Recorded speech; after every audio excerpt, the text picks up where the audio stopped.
Et bonjour à tous, c'est Cheche. J'espère que vous allez bien, moi ça nickel. Aujourd'hui on se retrouve pour une toute nouvelle vidéo. Et ce week-end c'est le Grand Prix d'Indonésie sur le tracé de Mandalika. À voir si cette belle bataille au championnat du monde entre Jorge Martin et Francisco Bagnaia peut encore durer. J'espère que la vidéo vous plaira. Si oui, n'hésitez pas à lâcher votre plus gros pouce bleu, ça me ferait extrêmement plaisir. À vous abonner si vous aimez mon contenu. Activez la cloche de notification pour être au courant de toutes les nouvelles vidéos qui vont sortir sur la chaîne. Je vous laisse sans plus tarder avec la preview du Grand Prix d'Indonésie. C'est parti. On va directement commencer avec mes trois favoris pour le Grand Prix d'Indonésie sur le tracé de Mandalika. Et comment ne pas citer le leader du championnat du monde, Francesco Bagnaia, qui est leader donc avec 319 points. C'est sûr que cette saison pour l'instant pour Pecco Bagnaia est excellente, même si, attention à Jorge Martin. Pecco, après, il n'était pas à l'aise le week-end de 2022, où il était quand même 14e, si je dis pas de bêtises, quand même. Voilà, il y avait mieux à faire pour lui. Donc on verra si ce week-end il va pleuvoir ou est-ce qu'il va faire beau. Donc Mandalika, ils ont resurfacé en plus la piste. Donc peut-être que comme l'an passé, il y aura un bon grip s'il pleut, même s'il fait beau. On va voir donc si Francesco Bagnaia pourra remporter ce Grand Prix, tout comme son dauphin au championnat du monde qui n'est autre que Roré Martin. 3 points séparent évidemment les deux hommes. Roré Martin, c'est vraiment une fin de saison extraordinaire. Franchement, une saison folle de la part de Rory Martin. Je pensais pas qu'il puisse aller chercher le titre en début de saison, franchement. Puis on l'a vu, il gagnait des courses, il était très régulier, très constant par rapport à ses premières saisons, que ce soit 2021 ou 2022. Là, on voit vraiment un Martinator exceptionnel. Et donc, moi, j'aimerais beaucoup qu'il aille chercher le titre pour lui. Même Bagnaia, il le mérite tous les deux, même si j'ai un petit penchant quand même pour Rory Martin. Je l'aime beaucoup depuis quelques années. Et il y aura aussi pour moi Brad Binder. Alors, Brad Binder, voilà, il nous fait pas non plus une excellente saison, même si il est quatrième au championnat avec 201 points, donc il est toujours là au championnat du monde. Mais voilà, Brad Binder, c'est pas non plus l'exceptionnelle saison. Il a fait quand même une bonne course sprint au Japon. Il n'était pas mauvais non plus en course principale. Malheureusement, il va chuter à Motegi. Donc voilà, avec la pluie, donc c'est très difficile. Même si je le vois quand même potentiellement dans le top 5 ou 6e, 7e pour ce Grand Prix d'Indonésie. On va voir est-ce que j'ai raison. On parlera ça dans le débrief qui sortira la semaine prochaine. Parlons des pilotes qui doivent reconfirmer ou confirmer dans la catégorie. Et on va parler d'un pilote qui doit confirmer sa bonne performance il y a quelques temps. Et on en reparlera tout à l'heure. C'est évidemment Marc Marquez. Alors Marc Marquez, voilà, il a fait un excellent Grand Prix du Japon, un excellent week-end dans son ensemble. Podium quand même en course principale sous la pluie. Et je pense que si la course aurait continué, il aurait gagné le Grand Prix. Mais voilà, il n'est pas non plus exceptionnel avec la Honda. Voilà, il est très très bon, mais il n'est pas à la hauteur d'un Rory Martin, d'un Pecco Bagnaia, d'un Marco Bezzecchi, d'un Brad Binder par exemple. Voilà, c'est des pilotes qui sont au-dessus du pilote espagnol cette saison, même si on le verra juste après dans ce que je vais parler de Marc Marquez, parce que voilà, il y aura une petite aparté sur Marc Marquez tout à l'heure. Mais Marc Marquez, la saison prochaine et peut-être en fin de saison, il peut aller nous chercher des victoires. Et on va parler d'un pilote qui revient après sa chute lors de la course au sprint en Inde, c'est Luca Marini. Alors Marini, il était blessé, si je dis pas de bêtises, à la clavicule. Il revient, voilà, alors il revient, mais malheureusement pour lui, un peu diminué, et surtout que son coéquipier Marco Bezzecchi, qui lui aussi joue le titre de champion du monde, même s'il est beaucoup plus loin qu'un Jorge Martin de Francisco Bagnaia, bah, il sera aussi diminué, s'étant lui aussi fait mal à la clavicule. Voilà, donc les deux se fracturent à la clavicule, bon, c'est pas non plus trop grave chez VR46, mais pour le titre, pour Bezzecchi, c'est vraiment pas dingue, hein, le pilote numéro 72, voilà. Il se casse la clavicule, Marini se casse la clavicule en Inde. Donc Marini, j'aimerais beaucoup, franchement, Luca Marini qui nous fasse un bon résultat, un top 10, que ce soit en sprint ou en course principale, même si en sprint c'est les 9 premiers qui marquent des points et les 10 autres, enfin, pas le top 10. Et donc on va aussi parler de Augusto Fernandez. Alors, Augusto Fernandez, c'est un très très bon pilote, il a fait une très très bonne saison de rookie, il nous fait une très bonne saison de rookie. Mais voilà, j'aimerais bien qu'Augusto Fernandez nous reconfirme, ou nous confirme un petit peu ses bons résultats il y a quelques courses, même quatrième moment. Après, il y a eu beaucoup de circonstances. Il y a eu l'accrochage d'Inès Bagnaia, l'accrochage Marinim Alex Marquez, la chute de Marc Marquez, bref, beaucoup de chutes aussi. Mais il a réussi quand même à rester sur ses roues.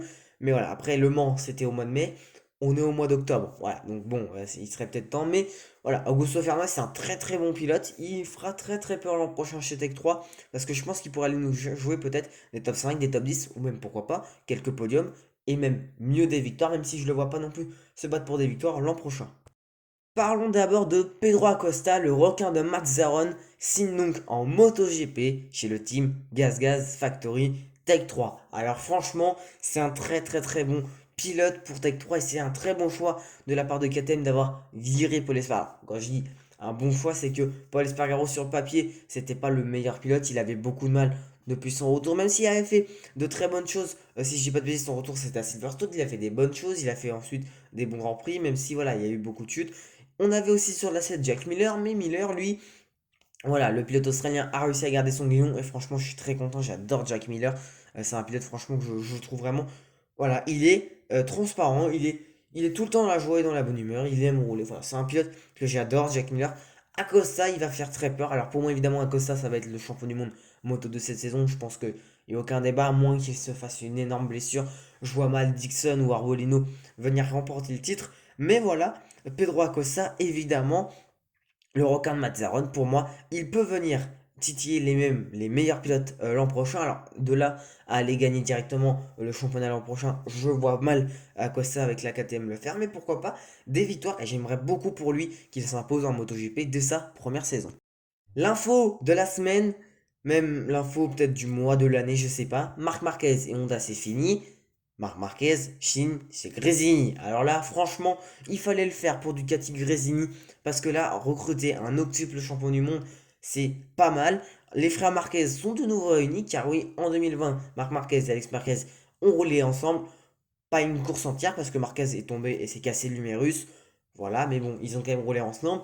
Hâte de voir ce que ça pourra faire Marc Marquez parce que Marquez, il aura la meilleure machine. Évidemment, c'est pas la Honda, il a passé depuis 2013, donc presque 10 ans, 11 saisons, si je dis pas de bêtises, à rouler avec la Honda. Donc c'est un changement pour lui, vraiment. La moto est vraiment différente, voilà. Donc est-ce que Marc Marquez pourra s'acclimater directement à la Honda, à la Ducati, pardon? À voir. Mais franchement, moi je suis plutôt positif dans ce choix-là parce que Marquez peut aller rejouer des victoires, même si il a joué la victoire à Motegi, il peut aller rejouer des podiums. Et j'aimerais beaucoup il aille rejouer un titre de champion du monde, ça me ferait vraiment plaisir pour Marc Marquez. Franchement, il en mérite un neuvième. Franchement, pour ce qu'il a accompli dans sa carrière, son retour, ses galères, franchement, j'aimerais beaucoup que Marc Marquez en gagne un neuvième. Pourtant, je suis plus fan, pardon, de Valentino Rossi, voilà, donc dans une logique. Mais bon, arrêtez par exemple aussi, quand vous êtes fan d'un Rossi, d'un Quarto, bref, d'insulter ceux qui les ont battus. Ils ont mérité, ils les ont battus, ils ont été plus forts. Basta. Bref, c'était une petite aparté. Mais franchement, Marc Marquez chez Grésny, j'ai hâte de voir ce que ça pourra donner. Et pourquoi pas, vraiment, comme je l'ai dit, un neuvième titre, on espère. Ou pour ceux qui ne l'aiment pas, bon bah, on n'espère pas. Et pour finir, parlons du tracé de Mandalika, qui est d'ailleurs bordé par la mer. Alors ce tracé de Mandalika, il fait 4,3 km. Il a 11 virages à droite et 6 virages à gauche. D'ailleurs, sa première apparition, c'était pas plus tard que l'année dernière, en 2022, avec une victoire évidemment du Portugais Miguel Oliveira sous le déluge. Fabio Quartararo lui avait fait une excellente course, franchement sa meilleure sous la pluie avec une deuxième position. Et évidemment, voilà, pour notre plus grand plaisir, Johan Zarco a donc terminé troisième du Grand Prix. Et d'ailleurs, petite anecdote, je pense que tout le monde le savait, voilà, je l'avais dit dans ma vidéo anecdote dit d'ailleurs, je vous remercie 1000 vues, même au moment où je vois la vidéo, c'est 1300 vues. Donc un grand merci à tous ceux qui ont regardé la vidéo, à tous ceux qui sont abonnés après avoir regardé cette vidéo. Et donc, ils avaient fait appel à une chamane. Voilà, ils ont fait appel à une chamane. Pourquoi? Bah pour arrêter la pluie. Et franchement, hasard ou pas, ils ont réussi à arrêter la pluie. Donc franchement, est-ce qu'on va avoir une scène surréaliste ce week-end? On verra bien. Qui pourra remporter le Grand Prix d'Indonésie? On verra ça dimanche. Et voilà, cette vidéo est terminée. J'espère que vous aura plu. Si oui, n'hésitez pas à lâcher votre plus gros pouce bleu, ça me ferait extrêmement plaisir. À vous abonner avec la cloche de notification si vous aimez mon contenu. En tout cas, c'était Cheche. Moi, je vous dis ciao dans une prochaine vidéo.